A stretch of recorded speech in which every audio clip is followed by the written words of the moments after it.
Shabbat Shalom Mevorach. Nous sommes Parashat Nasso et nous allons parler de ce qu'on appelle la droiture de la personne. C'est marqué Ish ish ki tiste ishto ma'al ou ma'al. Dit que si jamais une femme, éventuellement, elle aurait fait un adultère, eh ben, on l'amène à l'attester chez le Kohen Gadol. Et la Gemara dit que, vu le suivi des parachiotes, c'est marqué que la paracha qui est venue avant, c'est la paracha de Nazir. Il faut savoir s'abstenir du vin. Dit la Gemara, Ro'eh sota bekilkula, yazir atzmo min hayayin. Celui qui voit une sota bekilkula, ce que sota bekilkula, c'est une femme qui a été attrapée par l'adultère. Et finalement, elle a fait la vérification dans le Beth Amikdash. Elle a bu cette eau spéciale qu'il aurait préparée le Kohen Gadol, elle aurait entièrement éclaté. Alors celui qui est présent sans le vouloir dans cette scène, il devrait s'abstenir de l'alcool. Or, la question qui se pose, pourquoi lui-même devrait s'abstenir? Pourquoi ça ne suffit pas ce cinéma de voir une femme s'effondrer comme ça? Et deuxièmement, c'est quoi ce qui a marqué Ma'ala Ma'al Be'isha? Alors, dit le Maharik que finalement, une femme, quand elle commet l'adultère, c'est pas une faute religieuse, c'est une faute personnelle. Je m'explique. L'homme a été conçu et créé de manière très droite. Et il a des comportements normalement innés. Ces comportements sont en principe droits et ils respectent une certaine logique. Or, une femme, une fois qu'elle se marie à un homme, elle est logiquement, elle lui appartient et finalement, elle ne devrait pas faire l'adultère. Quand elle fait l'adultère, elle ne peut pas dire une fois que je ne savais pas, que c'était interdit, etc., etc. C'est un sentiment profond de tromperie que la personne a. Et là, ça n'a aucune relation avec l'aspect religieux, même si la Torah n'aurait pas interdit. C'est exactement la différence entre les hommes et les bêtes, que les bêtes, dans leur relation, ils n'ont pas du tout de tri, de régularité. Par contre, un homme, en principe, il se marie depuis la création du monde.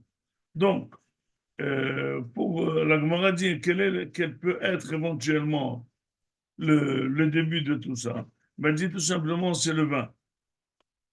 Pourquoi le vin? Le vin en lui-même, le fait de boire du vin, c'est une volonté de sortir de la concentration réelle de comportement et vouloir un petit peu se vider ou faire des bêtises. Et donc finalement la personne, en voulant dépasser les limites, elle ne saura pas comment ça va dévier, eh bien, elle peut arriver à la vraie faute. Et c'est pour ça que la Torah dit, celui qui voit une femme avec cette faute, il doit faire très très attention de ne pas rentrer, tomber dans la même faute. Or finalement, s'il fallait dire ça, que les femmes qui voient cette femme en train de s'effondrer, c'est qui ne devrait pas boire du vin, mais ce n'est pas un homme. Un homme, celui le fautif, celui qui a fait la faute avec cette femme, lui, pourquoi il va s'abstenir du vin? Lui, il n'a pas de relation avec ça. Lui éventuellement, lui-même, il a fait la faute. Mais pourquoi directement que celui qui a vu, pas celle qui a vu? Ben, tout simplement, on comprend que finalement, celui qui a provoqué cette femme à faire la faute, eh bien, c'est bien un homme. La femme n'a pas commencé, c'est bien un homme. Et c'est lui qui doit faire attention. Et en quoi, qu'est-ce qu'il est en train de voir dans ce cinéma, dans cette scène où la femme s'effondre? Eh bien, tout simplement, il est en train de voir comment il a démoli une famille. Tout simplement, un homme marié tranquillement avec une femme. Il est parti, il a amadoué, il a attrapé. Et finalement, il a fait la faute. Maintenant, voilà, il a détruit un monde. Il a fait éloigner une femme de ses enfants, de son mari. Il a détruit un monde. Mais regarde un petit peu tes actes où ils vont. sachez que c'est tellement fort ce que je vous dis que c'est quelque chose qui est réel, même en 2024, même dans les pays les plus modernes et les non religieux, eh ben, souvent, ça se termine par des tirs l'un tue l'autre parce qu'à cause de cet adultère. Pourquoi? C'est tellement fort, cette sensation de tromperie, que personne ne peut supporter ni son mari trompé, ni sa femme trompée.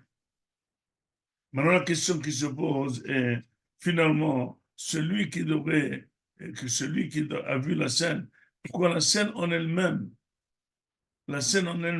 n'est pas elle-même morale? Pourquoi il faudrait aussi s'abstenir du vin? Normalement, quand quelqu'un est sur la route, il voit un accident de la route, et ben, il ralentit, il roule très doucement, il est très régulier dans sa conduite, parce qu'il ne veut pas que ça, être dans cette situation de l'autre qui a un accident de la route. Pourquoi ça ne suffit pas, cette scène, de voir une femme s'effondrer et une famille détruite dans le Beth qu'il faut en plus qu'il faut en plus, qu'il faut en plus s'éloigner du vin. Ça devrait lui-même l'éloigner du vin. Pour dire que finalement, d'abord, disent les Mefarshim, que c'est pas pour rien qu'on t'a présenté cette scène, c'est que tu as peut-être le microbe et tu peux y arriver à cette faute, à cette vie. Deuxièmement, quand la personne voit une scène, elle peut oublier. Pourquoi? Le moment de la faute, la personne ne voit pas le danger. Elle voit que l'appétit de la faute et l'envie de la faute. Comme dit le proverbe, tous ceux qui ne pensaient pas entrer en prison, c'est ceux qui sont en prison. Ceux qui pensaient être en prison, ils ne sont pas en prison, ils ont eu peur et ils se sont abstenus.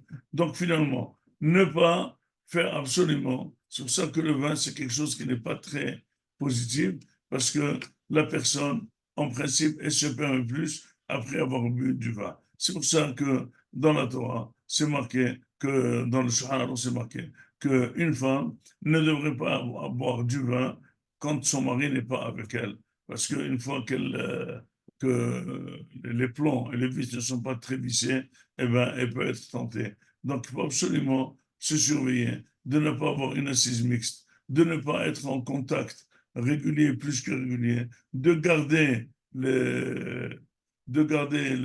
l'intervalle, la séparation entre un homme marié et une chose, ne pas appeler un autre homme, une femme de reprendre avec un autre homme, avec son prénom, ni cet homme de reprendre la femme avec son prénom, ne pas être amis, ne pas prendre un café ensemble, même si on travaille ensemble, ne pas manger ensemble, parce que toutes ces petites relations qui sont insignifiantes vis-à-vis de la grosse faute, mais finalement, toute grande chose commence par des petites choses, par des petits cafés, par des petites discussions, par des petites sympathies, et on peut arriver à de plus grosses fautes. Voilà, la Torah, elle voit le début de la faute, c'est le vin, la fin de la faute, c'est détruire une famille, et à nous de faire très attention, d'être correct et de surveiller toutes les halachot de Tzni'ut pour absolument garder l'intégrité de notre famille. Shabbat Shalom, Mevorach.